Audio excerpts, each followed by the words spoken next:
Question 9, determine the number and type of solutions for the following quadratic equations using the discriminant.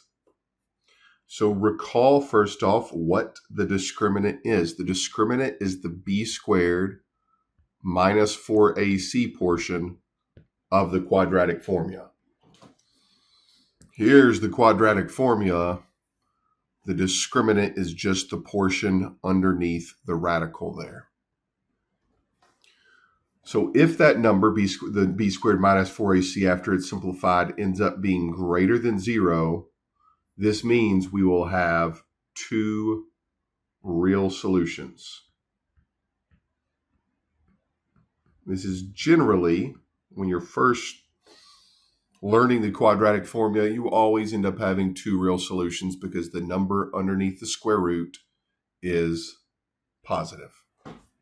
The other option is, or one of the other options is if the discriminant is negative. So what happens when you have to take the square root of a negative number?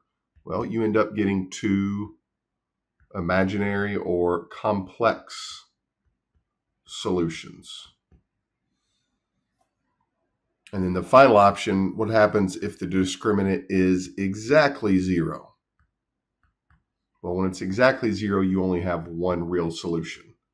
And that's because anything plus or minus 0 is itself. So you get the same solution, the exact same solution 2 times. So let's go through each example and find the discriminant and determine the number and type of solutions. So let's start with this one at the top. X squared minus 6x plus 5 equals negative 11. The discriminant only works when the problem is in standard form. You'll notice I've got standard form down here of a quadratic equation. This is not yet in that form, so we need to get it there. We do that pretty easily just by adding 11 to both sides. We're going to add 11 to the 5 because those are like terms. These cancel out and give us the 0 that we desire. I'm just going to put it over here so it lines up with the formula that I have down below, just so it's clear to see what A, B, and C are. And then we're going to be left with x squared minus 6x plus 16. So again, yeah, A is 1. B is negative 6, and C is positive 16. So we're going to take those three numbers and insert them into the discriminant formula. So everywhere we see a B, we're going to replace it with a parenthesis, negative 6. Where we see the A, we're going to replace it with the 1. Where we see the C, we're going to replace it with 16. This one we could probably do in our head, but I'm going to use the calculator. These numbers will get more difficult as we go, so it's a good idea to use the calculator to cut down on minor errors. So I'm going to type this in just like it looks, including the parentheses. This is where a lot of mistakes are made with the calculator, so just be careful, take your time. We get an answer of negative 28. So negative 28 is obviously less than 0. So that is this option right here. When the discriminant is less than 0, we get two complex solutions. All right, our second example, x squared equals 24x plus 50. Again, this one's obviously not in standard form. It's not equal to 0.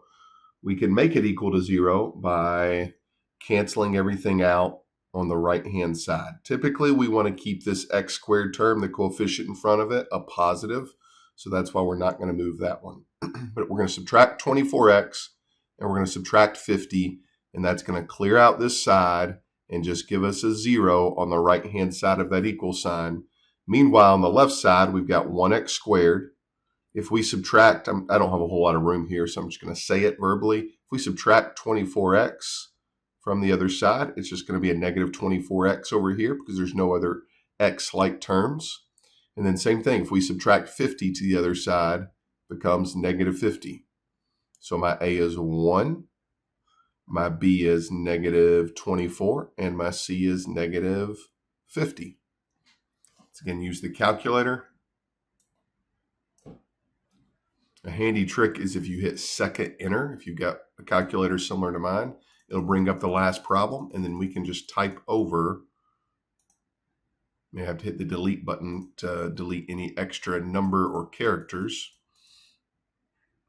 Saves a little bit of time, not a lot. And we'll have to type over this number. So we're replacing the A with 1, the B with -24, and the C with -50.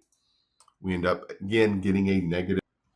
And I just realized I completely put those numbers in wrong. The B squared, let's do this again. This is why you got to be careful. The B value was -24.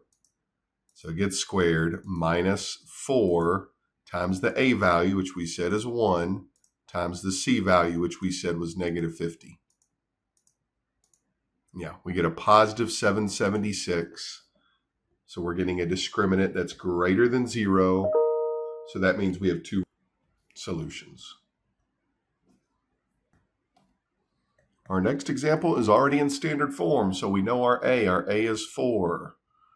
Our B is -8. And our C is +10. We're going to insert those numbers into that discriminant formula. Again, using the calculator. I'm going to take my time here so I don't make a mistake. B squared, so it's -8.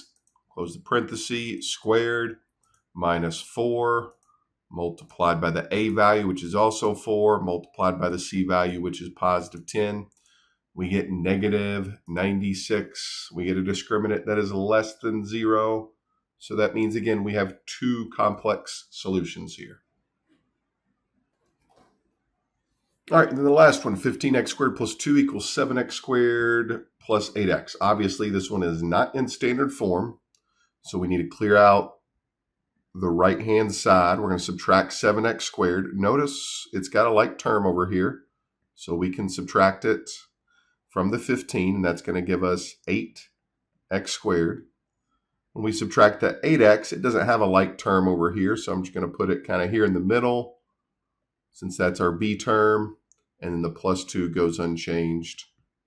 Now this is in standard form.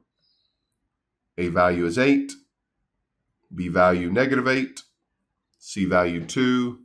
Substitute into that formula. So that's B squared, -8 squared, minus 4 multiplied by the A value, which is 8, multiplied by the C value, which is 2.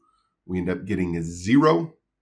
We have not gotten that yet, but when we get 0, recall you end up getting 1 real solution. So that is the answer to that last one.